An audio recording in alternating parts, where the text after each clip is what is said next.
So you said you were in New York. Yeah. The move from Philadelphia to New York, what brought that on? Was it just a bunch of you guys are all like, it's time to go? Well, Keith was already in New York, and they said me, Keith, and Ralph had a comedy production team kind of thing going.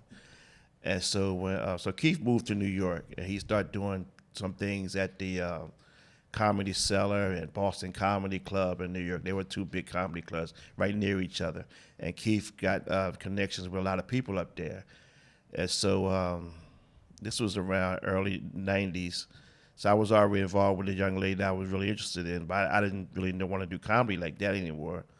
So I started going up there with him. So I moved in with him. And in fact, Wanda Sykes was good friends with Keith at the time. She moved out. I moved in. She moved across the way. And so I stayed with Keith. We run back and forth to New York all the time. You know, and that's how I started getting spots in New York City. And that's when I met Patrice O'Neal. And Patrice and Keith were good friends. God rest in peace, Patrice O'Neal.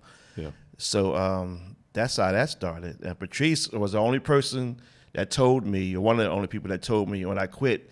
He said, "Man, you don't quit. You walking away. You're never gonna stop doing this. You're gonna do this until you die." I said, "What you mean by that?" He said, "You just walking away. You gonna be a comic. You gonna till you pass." I said, you're a comic no matter where you go. That's what he told me. He said, "You're just gonna be telling jokes on your job for the rest of your life."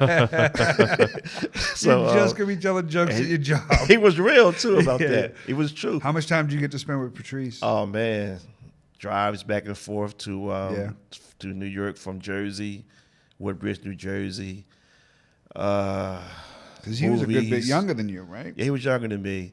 Movies. We went to see Stern's movie, the premiere weekend. Parts, What's it called? Body Parts? Private Parts. Private Parts. Oh, yeah. I sat there with Patrice to watch that. We like movies. Ace Ventura movies with what's this guy, Carrey? Jim Carrey, yeah. I sat with him at the movies there. Oh, yeah. Yeah, meals together. I was with him all the time. He tore my car up one time, and I had a little Geo Metro, and he get to laughing and jump back in my seat. My whole seat collapsed, man. So he said, "You get that fixed." I said, "Man, you tore my seat up, man." What was it like watching big him perform? Was he special right away? Yeah, man. Well, yeah. First time I saw Patrice, he came down from Boston. He's from Boston. Yeah. You met him. Yeah, you sure know Patrice. He came down. I mean, I never got a chance. Yeah. There's a few comics, Richard Jeni. Yeah. Patrice. Burr. I've met Burr. Patrice, Richard Jeni, and Greg Giraldo. Yeah. Obviously Dangerfield, guys like that. But those are the guys who, me as a kid, I fucked with those guys. And you know what I mean? Like Patrice and Greg Giraldo are big reasons why I started doing stand-up. I never knew that Patrice would be that big. Yeah. I don't think Patrice would. I think today. Well, he always was confident. He always like I wouldn't say cocky. He was always like on the shit. He was though. But he always was like that. He knew how good he was. Yeah. But I think today for him to be set up as this icon, I don't think he expected that. But anyway, so couldn't have. Oh man, couldn't expect it. Right. As you mentioned Patrice's name, there I was like, what? Yeah. But he was always. First time I saw him, I remember he came in from Boston, and he had nowhere for him to sleep at, so he slept in the front room. He slept right there on the floor, man. And I had one out, and I came in, and I seen 3 o'clock in the morning. I said, "What the fuck is this?" I in the middle of the floor. I said, "Who the heck is this?" Big deal, a big dude, man. I said, "That's in the morning." As Keith said, "That's Patrice." So he got to talking. He hit it off nice. Nice. But he was never like you know how you see people writing. You would never see him write nothing down. It's the first person I've seen in comedy that didn't have a notebook all the time. Notebooks. Yeah. It wasn't no cell phone, right? You know how people use a phone now to look at those. Yeah. He would just, like he just went. One night we talking, having a conversation. He knows what he thinks. You know what I mean? Like he knows what he thinks, and he trusts himself to say it out loud.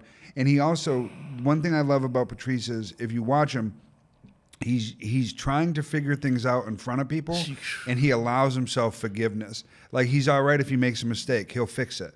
You know what I mean? Like there's a lot of confidence there. He knew he was right. You know what I mean? He just knew he was right. He's like amazing. Yeah. So one night, right, we're conversation going to New York. We're going to Stand Up New York. And so we talking about something, forget what it was. And doggone it, he gets on stage, right? And the whole he remember what I said, what Keith said, his endpoint. I said, that's when I said, this guy is funny as shit. Yeah, genius, right? He started talking about how he got on stage. He said people say I'm real fat. He put the pole up and he said, either see this? Do I look bigger this way or that way? Does this pole? I was like, God, this guy, man. But he really, you could say he really loved comedy. But it was just so sad when I just saw him like about a month or two before he passed away. He was in Philadelphia, and I went out to see him, and he had a big old thing of watermelon backstage in the green room eating. And I said, so how you doing, Keith? How you doing, Patrice? He said, I'm just trying to stay alive, Rock. I'm trying to stay alive. I said, man, you crazy. He said, yeah, man, this stuff got me all nervous. I'm jumpy. I'm sick all the time. I said, man, you take care of yourself. I'm trying to, man. I'm trying to stay alive. I said, damn.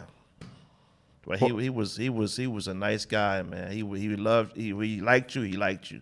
And he would tell you exactly how he felt. So it wasn't no thing where I don't know what Patrice is thinking. Patrice, he laid it out for you, man.